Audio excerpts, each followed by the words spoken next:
Today we have part 8 of the Nutrition for Fat Loss series. This is the final episode. For 2 months we've been building up to this. Not that this is the end-all be-all of the program. I'm going to talk about that soon, but the point of this series was simple. I wanted to educate you on how to structure your nutrition, get you halfway there. I do believe coaching is imperative to see consistent results, but what I've taught you in the last 8 weeks will set up the foundation for what you need to do to continually lose fat or sustain your fat loss for literally the rest of your life. So I'm super happy you're here. I'm super appreciative of how well this went, and I can't wait to finish this series with a bang. So today we're going to talk about supplements. And this is everything you need to know about supplements. Just joking. There are a few things we need to talk about when it comes to supplements, but my point with that being, you do not need supplements. By definition, a supplement will supplement your diet. It is literally something that is supplementary for your diet. It means if you have a deficiency, if you cannot intake something, if you cannot do something, you use a supplemental thing in order to replace or benefit that deficiency. I want to make that very clear before we get into the weeds of what we're going to talk about today, because so many people rely on supplements, and for a long time everybody was turning to fat burners and they thought they needed post-workout shakes, and they get so frustrated and confused with all the minutia and get almost hyped up and overwhelmed by the crazy marketing that is out there that they spend billions of dollars using on supplements. But the reality is if you train hard, you sleep well, and you have your nutrition locked in and individualized to you, you do not need supplements. Now, however, being an American individual especially, but this is also prevalent in other countries, you're going to have some deficiencies along the way, and that's what we're going to touch on today. So the first one is vitamins. Not very sexy, but it's the first one we need to talk about because at the end of the day, if you are in a deficient state of any vitamin or mineral, you need to be supplementing with that vitamin. Now, if you get a wide variety of food, if you're following parts 1 through 7 of this Nutrition for Fat Loss series, you're getting a variety of foods. You're eating fruit, you're eating whole grains, you're eating produce and veggies and meats and all these different good whole foods. You're gonna get a ton of vitamins and minerals naturally. You're probably not gonna need that many.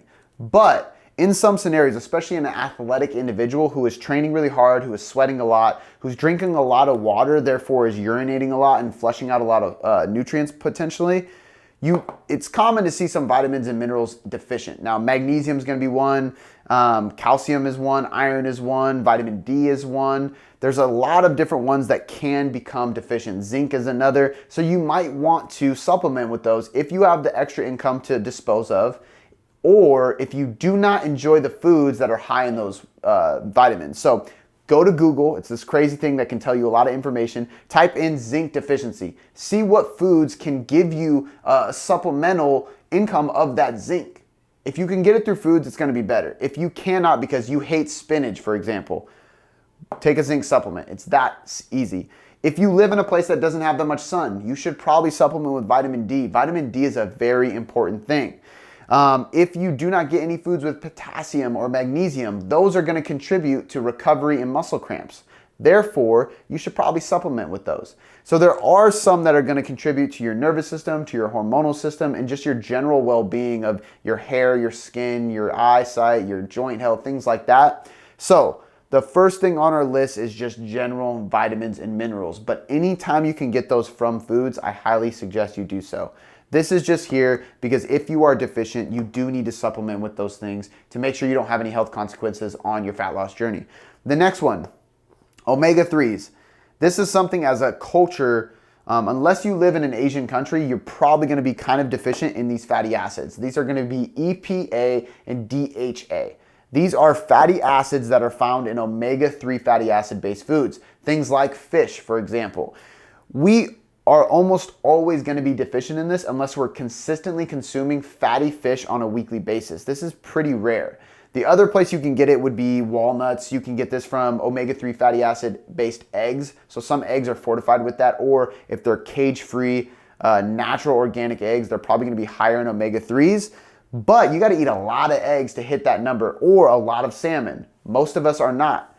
Omega-3 fatty acids are super important for hormonal health, metabolism, muscle protein synthesis, joint and total body inflammation, insulin sensitivity. There's a lot of reasons we need omega-3s, and it can directly help your fat loss. So this is actually one supplement that I will almost always recommend to clients, unless they tell me that they actually do consume fatty fish 1 to 3 times per week. If you're getting a good amount of fat from fish like salmon, or fatty tuna, or halibut and things like that, then I think it's okay to skip the omega-3 fish oil. But if you can, supplement with these. You're gonna wanna be in that range of 1 to 3 grams of combined EPA and DHA. That's dependent on your weight. The safest place to go is right in the middle, about 2.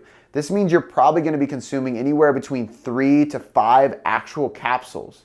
But that's okay. It seems like a lot, but if you take one, it's not gonna do much for you. Make sure you're hitting 1 to 3 grams of combined EPA and DHA, which can be found on the nutrient label on the back. The last thing I will say about this is omega-3 fatty acid fish oil supplementation can be negatively impacted from standing on the shelf for too long. So if you go to the store and you buy a general fish oil pill, 1, it's probably not very high quality and purity. And number 2, if it's been standing on that shelf for a long time, it's probably rancid. See, a lot of people get the fish burps, they smell the bottle, it stinks, but they're like, oh, it's fish oil, it is what it is. It shouldn't smell horrific. It should not be rancid. So what you can do is you can put it in your freezer.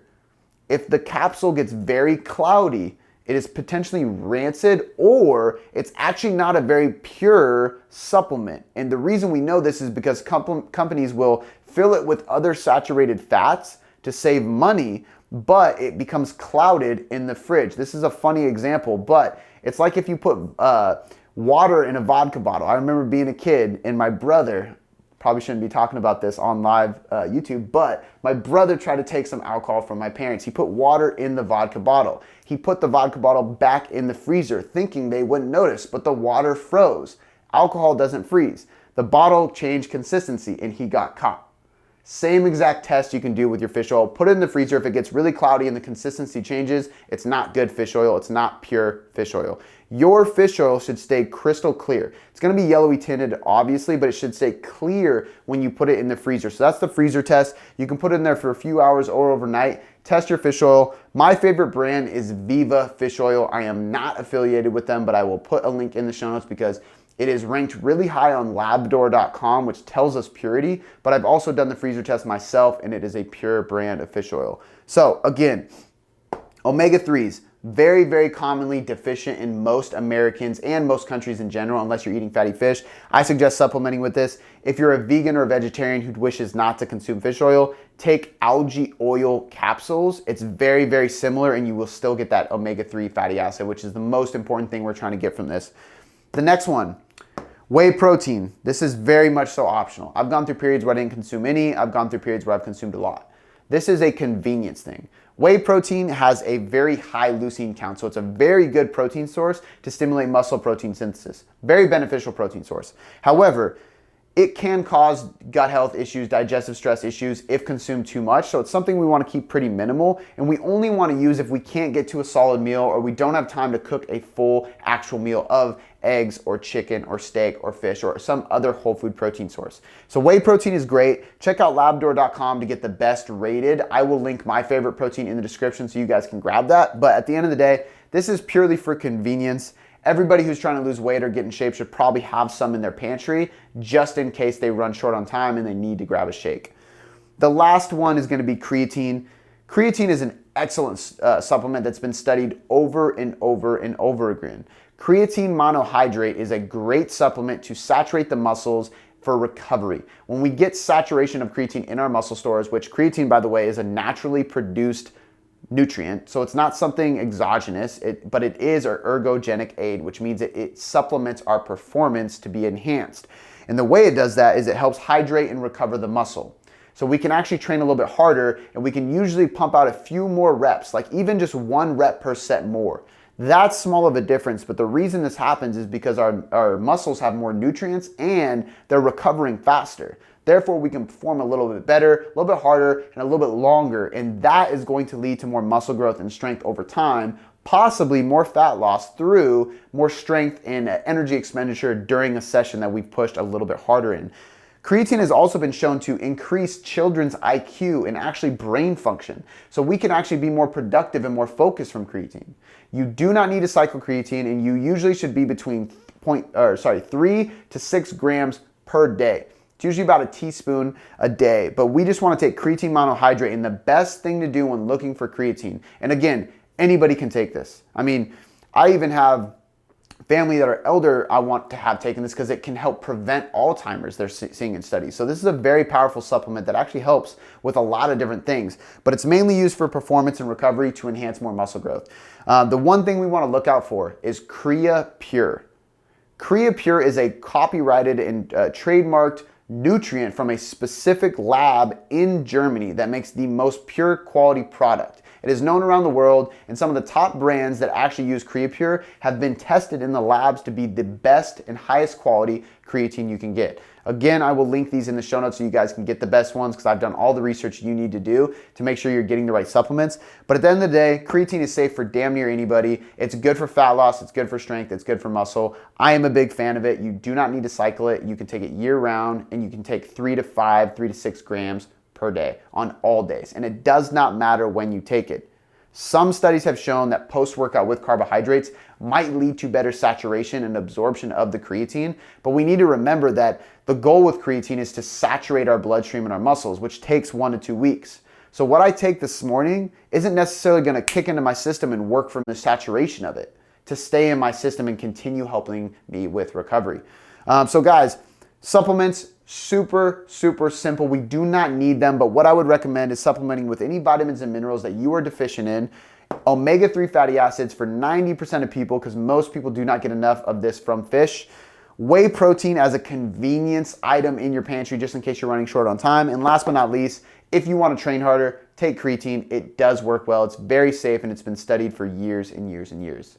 Guys, this is the last episode of the Nutrition for Fat Loss series. I've had a lot of fun creating this, and we're gonna do more series just like this to keep educating you so you can not only get results, but you can sustain the results. Because at Boom Boom Performance, we believe that education is the key to actually seeing and sustaining those results over time. And it's why our clients come back to us years later and they still have the results that we helped them achieve. Because we taught them how to do this. We showed them why, and we showed them how to do it on their own. And that's what this is all about, paying it forward. Thank you guys for watching this. If you want any more content from me completely free, go to boomboomperformance.com.